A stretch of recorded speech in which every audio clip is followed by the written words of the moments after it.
The emergency broadcast, Ted, did something to the people in my town. We've barricaded ourselves in the library. So, if anyone ends up reading this, then it means I was successfully able to post it without being taken down. Every other website and forum I've tried writing on has resulted in the same error notification being displayed, whether on a laptop or a smartphone. I can only assume it's something that the people in charge of whatever this is have done in order to prevent anyone left from getting word out what's happened here. Some kind of jamming device or scrambler. But, for whatever reason, this site still remains accessible, and so I'm posting this here, in a place that I don't think they'll ever check, because someone needs to know the truth. I'm pretty sure everyone knows about the test of the emergency broadcast system that happened earlier today. It was all over the internet and on the news yesterday. According to the smiling anchorman on our local channel, it would happen around 12:20 in the afternoon and last for about half an hour, broadcasting on television, radio, and to every cell phone tower that turned on at that time. The town I live in, whose name I don't dare write in case anyone monitoring the internet is using a trolling program searching for specific names or phrases, only has a population of about 1,500 people. Because it's such a small and tight-knit community, conversations about the announcement began spreading like wildfire. Didn't they already do a test of the system less than 3 years ago? Old Miss Kravitz asked the cashier at the grocery store while I stood in line behind her with the frozen pizza in my hands. I think I read something about how they're required to perform the test every 3 or 4 years, Lorna, she replied as she patiently waited for the elderly woman to finish writing out a check for purchases. Later that night, my parents had gone to bed. As I gorged myself on the remaining slices of pizza and watched reruns of I Love Lucy, I got a text from my friend Aubrey. If I have to hear about this stupid test one more time, I'll think I'll scream, it said. I let out a small chuckle and typed back, yeah, you'd think with all the commotion over town that we're about to end up in the 21st century version of the Cuban Missile Crisis or something. After a few minutes, my phone vibrated in reply. Lol, no joke. I was going to ask you if you wanted to do some skateboarding tomorrow. We probably don't have much time left until the snow begins to fall. Hell yes, I muttered quietly to myself, then typed a reply. I am absolutely down for that. I'll meet you in the parking lot of the diner at around 11:45. I hit send. Then a thought occurred to me. I sent a quick second text before she could respond. I'm going to turn my phone off tonight and leave it at home. I don't want to have to deal with that annoying tone going off. I took a sip of Coke and felt my eyes begin to droop. Sleep was calling my name. My phone buzzed. Good idea. I'll do the same. Gonna hit the sack. Catch you tomorrow. After bidding her good night as well, I held down the power button on the phone, the Samsung logo briefly showing before going dark. I reached down for the remote and shut the TV off, dumping my dishes into the sink before heading upstairs, tossing the powered down phone onto my desk. I set my alarm clock for 10 before climbing into bed and quickly falling into a deep and dreamless sleep. In retrospect, turning off our phones and leaving them at home was probably what ended up saving our lives, at least, sparing us that horrible initial fate, anyways. In the morning, I quickly told my parents where I was heading, and after promising them I'd be safe, I grabbed my skateboard, house keys, and jacket, and headed at the front door. The chilly fall air smacked me in the face as I let gravity pull me down the residential streets towards downtown. Behind me, the Rocky Mountains rose imposingly up into the sky, seeming like turrets of a castle fortress. There'd been a rumour going for close to 40+ years that horror writer Dean Koontz once visited there in the late 70s and ended up basing a fictional town of Snowfield on it for his novel Phantoms. I think that's a load of bullshit though. Can't deny our town looks very similar, what the book described. So who knows? Looking left and right to watch out for any cars or trucks, I entered the town proper and made a beeline for the diner. Aubrey was leaning against the steps which led to the front door. "You're 5 minutes late, you know," she said jokingly, checking the watch on her wrist. "If I waited any longer, I would have had to organise a search party." I rolled my eyes at the lame joke and chuckled. "Bite me," I retorted good-naturedly, causing her to let out a laugh. "No thanks. I don't think I'd like the taste of you."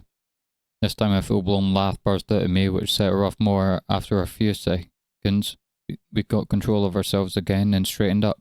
"So, where do you want to go skate?" she asked me. I thought for a second. Looking around, the diner was packed with patrons having either lunch or late breakfast, and the parking lot full of cars and trucks. Too risky to shred here. An idea came to me. I snapped my fingers. "The old Blockbuster. It's got plenty of railings to grind, and we can flip over the parking lot bumps. Plus, it's in the back of town. Sheriff Wake likely won't find us and force us to move." Aubrey rolled her eyes at the mention of the sheriff. The man had a major stick up his ass and seemingly hated anyone skateboarding, or as he called it, creating a nuisance. Aubrey shrugged. "Sure, why not?" Our plan set, we tucked our boards under our arms and walked through the town towards the abandoned building which once housed the only video rental store in town. It took less than 5 minutes to reach it. The sign stood at the entrance, the yellow letters long having faded in the sun. I checked my own watch as Aubrey dropped her board to the ground and pushed off. 12:05. The test was supposed to start in about 15 minutes. I shook my head, again glad that we'd decided to ditch our phones for the day. For a brief moment, I remembered I'd forgotten to tell my folks I'd done so, and a small swathe of guilt washed over me at the possibility that they might end up worried if they tried to get a hold of me. But I pushed it out of my mind. I'd apologised when I got home. I dropped my own board to the ground and pushed off. For the next 10 to 12 minutes, the two of us whooped and laughed as we jumped and grinded our way across the parking lot. All the stress of having graduated and needing to pick a college to go to fell away from my mind. And what I can only describe as peace. That peace was shattered by the sounds of tires screeching and steel and glass smashing against each other, reverberating off the buildings and seemingly off the mountains above us themselves. I'd been in the middle of grinding the entrance railing when it came. It startled me so badly that I lost my balance, the board shooting out from under my feet as my hip smashed into the railing and I fell back to earth. Lay for a moment, searing pain shooting through me before I felt my hand on my shoulder. "Damn, that was a nasty fall," Aubrey exclaimed. "You alright?" After deciding I hadn't broken any bones, I answered, "Yeah, I think so. Stinks like a bitch, though." I looked up at her. "What the hell was that sound?" I asked. She shook her head, but a similar confused expression on her face. "I don't know. Sounded like it came from the back towards the main road." She looked around and back to me. "Think it was a car crash." "My thoughts exactly," I muttered, pulling myself into a sitting position, helping me to my feet. She motioned towards where the sound had come from. "You want to go see?" she asked. After a moment's hesitation, I nodded. Tucking our boards back under our arms, we both hurried towards the road. Rounding the corner, we both immediately spied the devastation a few 100 feet ahead of us. "Holy shit," Aubrey breathed out. The intersection of Chestnut and Main Street looked like the aftermath of a destruction derby. Two cars had collided almost head-on with one another, what looked like a late 80s or early 90s Buick LeSabre and a brand new Cadillac Escalade. With a new sense of numbness surging through me, I realized I recognized both vehicles. The Cadillac belonged to Mr. Schultz, a rather wealthy but friendly man who rented out most of the houses he owned in town to ski tourists that came into town every winter. The Buick belonged to Miss Kravitz, the old woman who had stood behind in the store yesterday. Smoke billowed out from both wrecks, and shattered glass and twists of metal littered the street around them for hundreds of feet. "Oh my God," I said softly, echoing my friend's sentiments. We both exchanged a glance with each other, and I began running towards the accident. As we ran, a small part of the back of my mind noticed something which was small, but poignant. I don't see anyone else running out the buildings. Everyone in town had to have heard it. Where are they? The train of thought was ripped away from me as we both skidded to a stop at the sight of the driver's door of the Cadillac being kicked open. An ear-piercing sound burnt out of the SUV's interior and drew up my board and clapped my hands over my ears. From the corner of my eye I saw Aubrey do the same, squeezing her eyes shut in pain and stumbling back into the side of the brick building next to us. Even though through my hands I could still hear the sound, though it was now slightly muffled. For a second, I couldn't place it. And then it hit me. It was the loud honking siren of emergency alert system. It sounded wrong. It was as if the tones had been warped and distorted into something else. By the sound of it, Mr. Schultz had been listening to his car radio at full volume when he'd gone off. Speaking of which, a figure stumbled out from the SUV, grabbing onto the open door for support. Holy hell in the handbasket. Mr. Schultz survived that, thought. I swung my gaze over to the Buick, squinting through the spiderweb of cracks that become the windshield. Only I saw a small hint of movement. Then I saw Miss Kravitz lean back in her seat. She must have gashed her head open pretty badly, because her forehead was covered in blood. Keeping my hands over my ears to dull the shrieking tone, I turned and got as close to Aubrey as I could, so she could hear me through her hands over the noise. We've got to try and help them, I shouted as loud as I could. I could tell that she understood me, as she nodded after a second.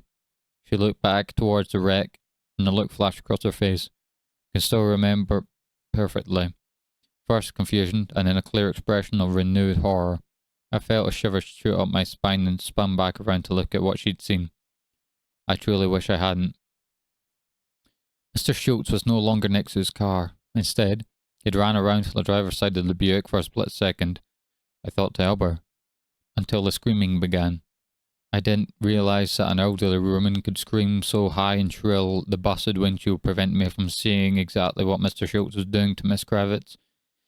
But it didn't prevent me from seeing the sudden fountain of blood which spurted out and coated the inside of glass like paint.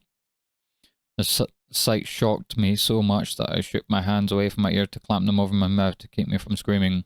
It was then that I noticed the tone had stopped screeching. Silence had again settled over the town, but only for a few seconds. The sound just sprang up, seemingly all over town, or almost worse than the tone. They all sounded screaming. Yells and shrieks came from every conceivable direction, what I can only assume is the depth of hell itself sound like. It was as if everyone in town were suddenly being brutally murdered at the exact same time, almost as if it was a trigger. Mr. Schultz snapped his head up from where he'd been leaning into the car. I saw it like his eyes had gone completely red. It was as if all the capillaries in his eyes had burst. He reached into the back of his car and pulled something out. With a sickening turn at my stomach, I saw it. It was a sharp shard of broken glass, one edge still dripping with flesh blood on it. Without even looking in the direction, he took off back towards the heart of the town in a sprint, almost in the manner of a child rushing to join the frolicking and fun of his friends in an amusement park. For a few moments, neither one of us said anything, simply standing there in dumbstruck horror like deer in headlights. Finally, Aubrey spoke up, her voice shaky. What the absolute fuck just happened? She managed out. I could only shake my head, the cries of terror and what almost sounded like rage still coming from the corners. She spoke again. He killed her. Miss Kravitz. He butchered her like a cow in a slaughterhouse. Eddie. What the fuck? Her voice rose into a scream as she finished. I turned and clamped a hand over her mouth, afraid that she would bring back Mr. Schultz back to us. I put a finger to my lips, and after a second, she nodded. Pulling my hands away, she spoke softer. Eddie, what the hell is happening? I shook my head, finally managing to find my voice. I don't know. She looked back towards the main road. We need to get back home. Now.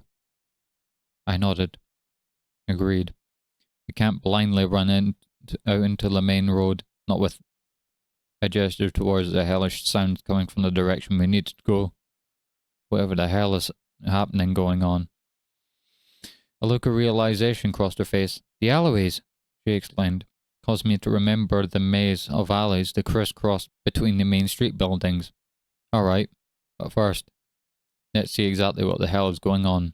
She hesitated, but nodded.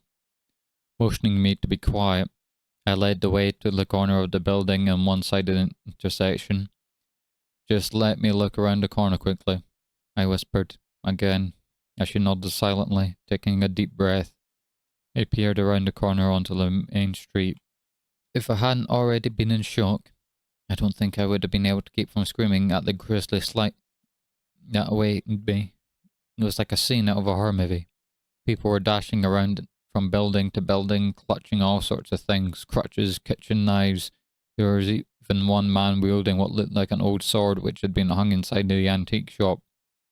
That wasn't a horrifying sight. There were dozens of bodies littering Main Street.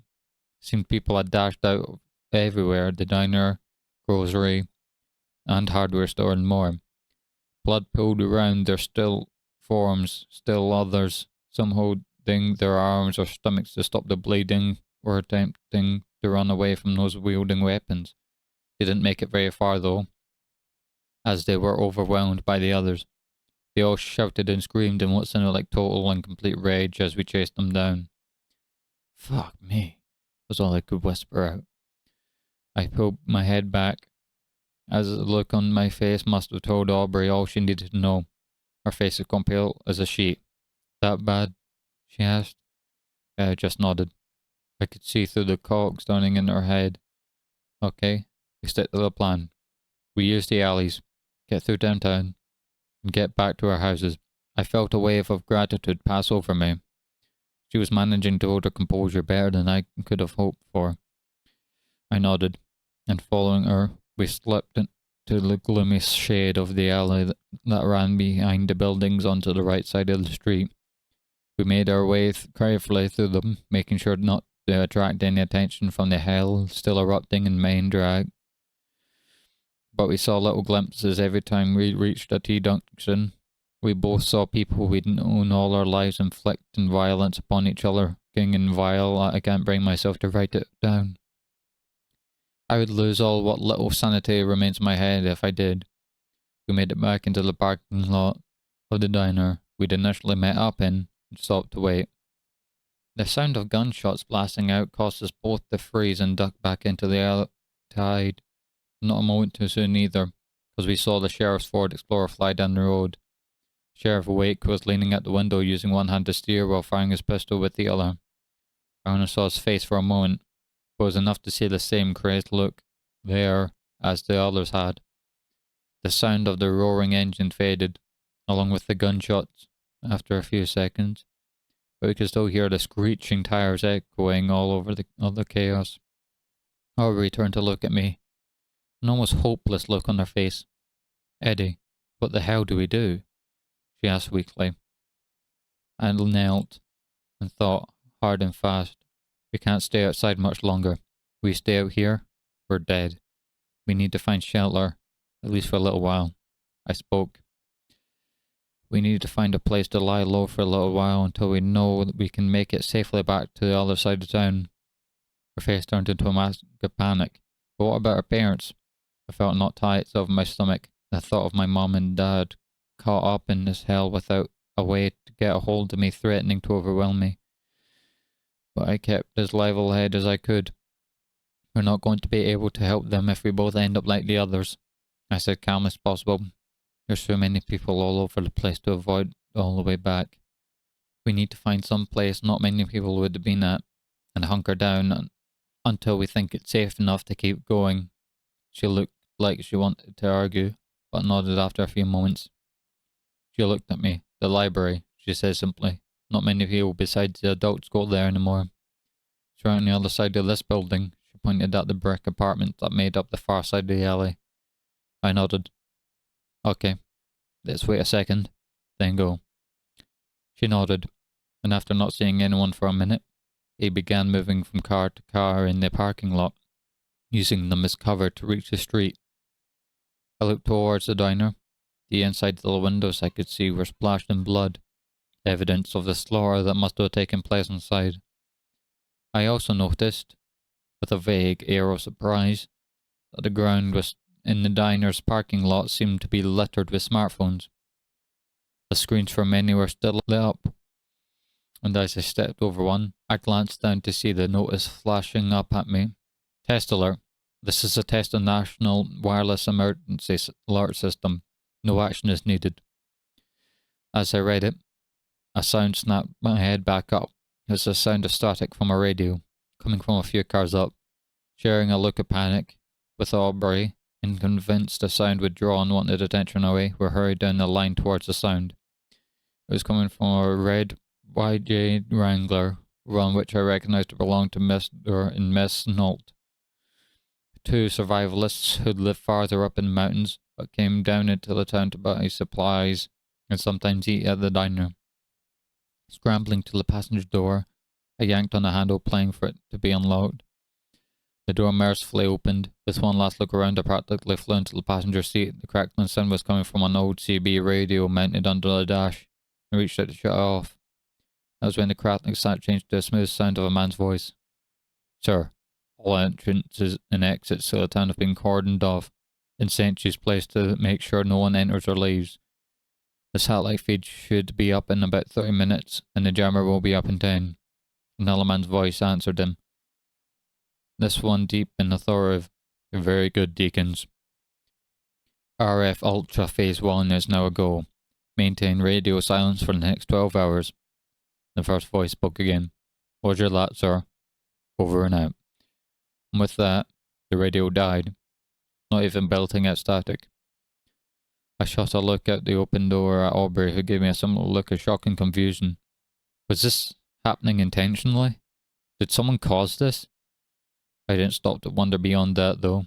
Climbing back at the jeep, I softly closed the door and motioned for her to keep moving, making sure that nobody was near us.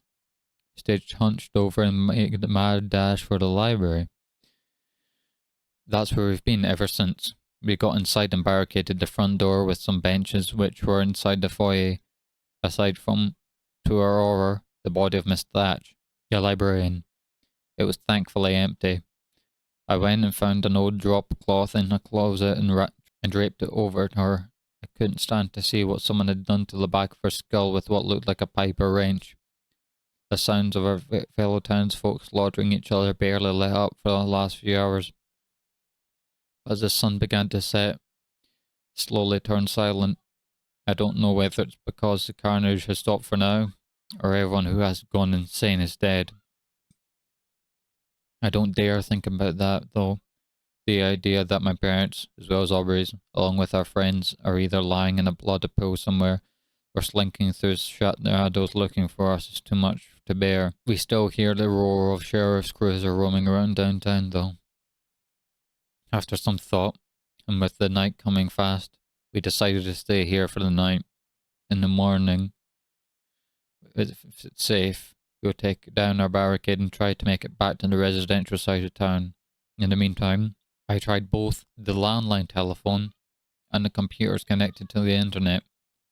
Neither one of them worked. The only thing that did, which I'm using to type this now, is a laptop that seemed to have a satellite connection. Whoever those people are, it's not thought anyone in town had a satellite link up. It's still spotty. As I said at the start, though, no social media such as Facebook or Twitter load. Neither does YouTube. Email doesn't work. But, for whatever reason, Reddit seems to. And so, in the darkness of the library's break room, I typed this out. I pray to God that it successfully posts, and that someone will see it. If you do, tell me. If you do, please, tell me what Aubrey and I should do. Anything that might help us survive. I'll check it in the morning. Before we head out, if you have any idea what those men are on the radio were talking about, and whatever RF Ultra is, please, tell me. Because I can't understand what's happening, or why. And if they haven't blocked access entirely, I'll try to make another post tomorrow to let you know we're still alive. For now, I'll need to try and get some sleep, if that's even possible. If I don't post, you know we didn't make it.